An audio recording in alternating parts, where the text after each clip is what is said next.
For some time now, I've been trying to make my tDCS device, and if you've checked out my YouTube videos, you know that I've succeeded for the most part. But in this video, I just want to go through the different techniques I've explored in the past. And the first one was the most primitive one, and that's the resistors. You just use plain resistors, take a 9-volt battery, you stick the resistor in there, and you lower the current down to about 1 or 2 milliamps. Oh, there's a huge problem with that, and that's the head resistance changes, so it's hard to maintain a constant current. And any shaking of the head or movements will cause the resistance to change, and you have to basically stay perfectly still.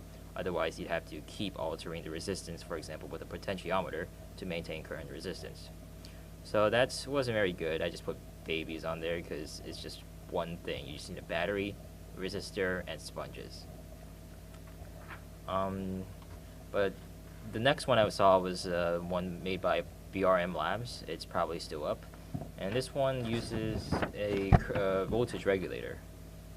And what regulators do is that it just keeps something constant. And if it's a voltage regulator, it keeps the voltage constant. I made it, and I couldn't get the current to stay constant. And I wasn't sure. I guess I suspected the problem is still with the resistance.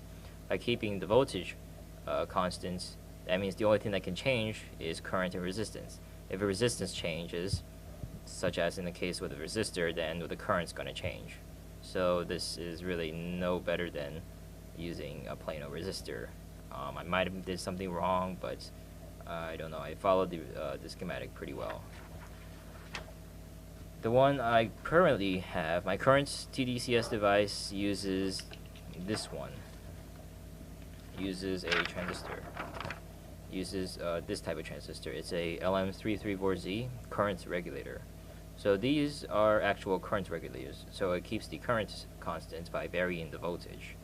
And you could check out my tutorial on my YouTube channel, Box It, which is youtube.com/sciencemusicreason, or you could just type tDCS into YouTube, and it's on the front page.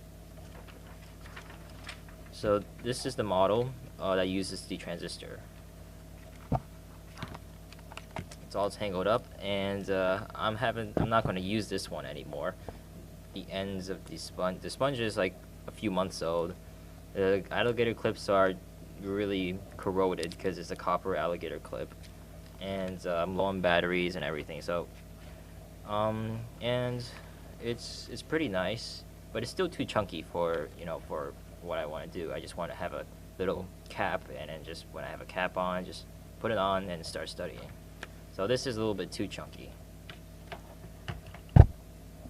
Then what I'm working on now, it looks like this, but of course, well, I'm not even close to being done because I don't have the parts. I ordered it, and they haven't come yet, but they will soon.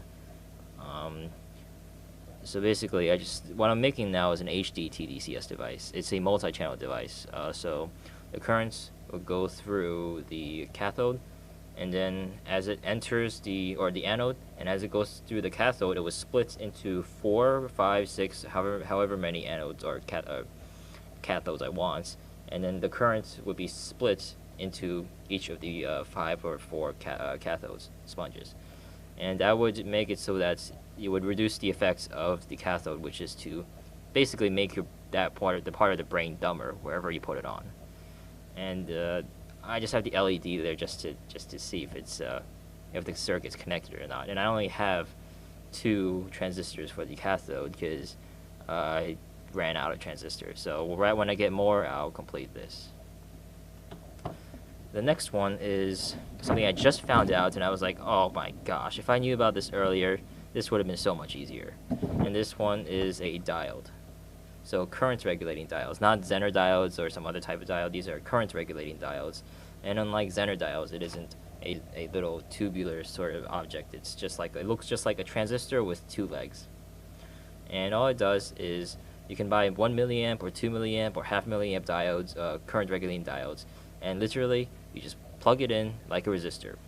The drawback is that you can't change the current with just a simple, which is the regular circuit. But if you have multi If you have switches that has multiple settings, so you can have multiple paths, you can just use multiple diodes. A diode for 0.5 milliamp or 1 milliamp and 2 milliamp. You can use all three of those, and see if you have a switch that allows you to switch between 3 paths, then that'll work. Finally, you could use, well, actually 2 more. Oh yeah. Finally, you can use other more complicated ones, such as pre-programmed integrated circuits. There's there's probably hundreds of these you can find. This is just one of them, the LM39236. It's basically the same. There's input and an output, and in between the input and the output, there's always some sort of configuration thing you can always just change, mess around, and to alter it. I think typically these are made to be very, very efficient. So if you want something to be, I guess, commercial product, you might want to use these. So I just want to talk about now the difference between regular tDCS and HD tDCS.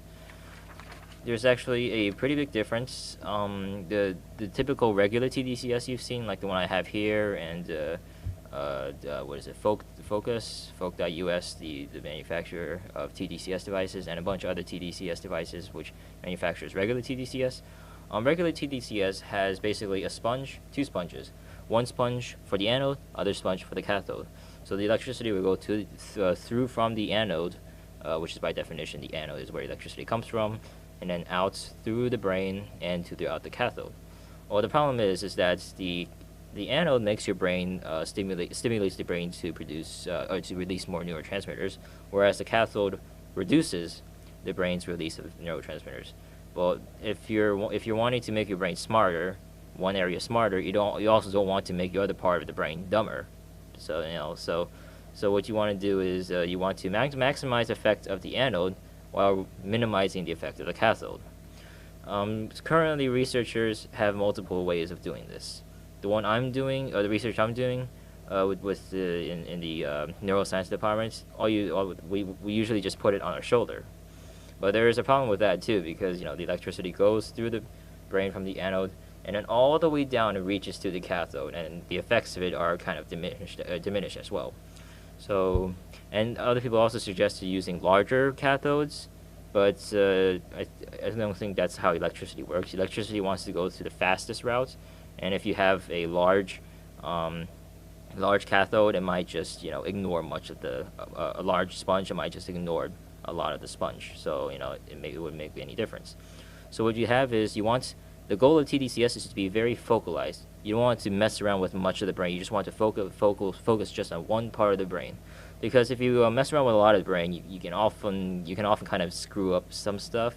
Like I've noticed, if I put on the wrong part of my head, no matter what sponge it is, I sometimes feel really bad, like depressed bad. So you don't want to mess up. You just want to target one specific part of the brain that you want, and that's where the HD tDCS comes in. You can have a very tiny little sponge, and just put it in, say for example, the dorsolateral prefrontal cortex, and it won't stimulate too much of the other part of the brain, because you'll have 4 other sponges that's or 4 or 5, 6, whatever, that makes a bullseye sort of thing around the central anode sponge. And what happens is the currents would travel from the anode sponge out throughout the cathode sponges, but the electricity would be spread out so much that that's diluted to a point where it's basically not causing any inhibitory effect. So overall, HD tDCS is much better than regular tDCS. I'm trying to make one right here. It's not nearly complete because I don't have the parts that I need, and I don't know if it's going to work yet because I've never tried it. But yeah, so this is basically the summary of all the tDCS stuff I've been doing in the past few years, for really just for fun, and I was always interested in looking for ways to make myself smarter. After talking to this genius girl I met from a friend, that just totally refreshed my interest in becoming smarter. She's 16. She's a senior in college, and she knows fluently over 10 programming languages, from Java to C++ to MATLAB to everything. So I'm jealous, sort of, and I want to catch up.